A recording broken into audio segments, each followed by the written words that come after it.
அந்த நிகழ்வானது வட இலங்கை மற்றும் பாக் ஜலசந்தி மற்றும் டெல்டா மாவட்டங்களுக்கு அருகே தான் ஓரிரு நாள்கள் நிலைபெறும் என்று எதிர்பார்க்கப்படுகிறது.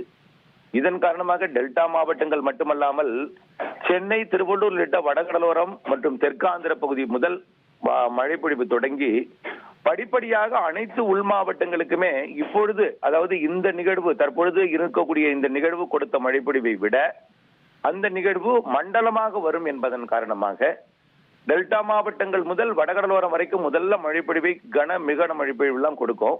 வெள்ளம் பாதித்த பகுதிகளுக்கு அச்சமேட்டா. ஆனால் வடகடலோர மாவட்டங்கள், வட கடலோர மாவட்டங்கள்ல தான் அதிகமாக இருக்கும். வட உள் பகுதிகளில் அளவாக இருக்கும், அதாவது திருவண்ணாமலை போன்ற பகுதிகள் எல்லாம்.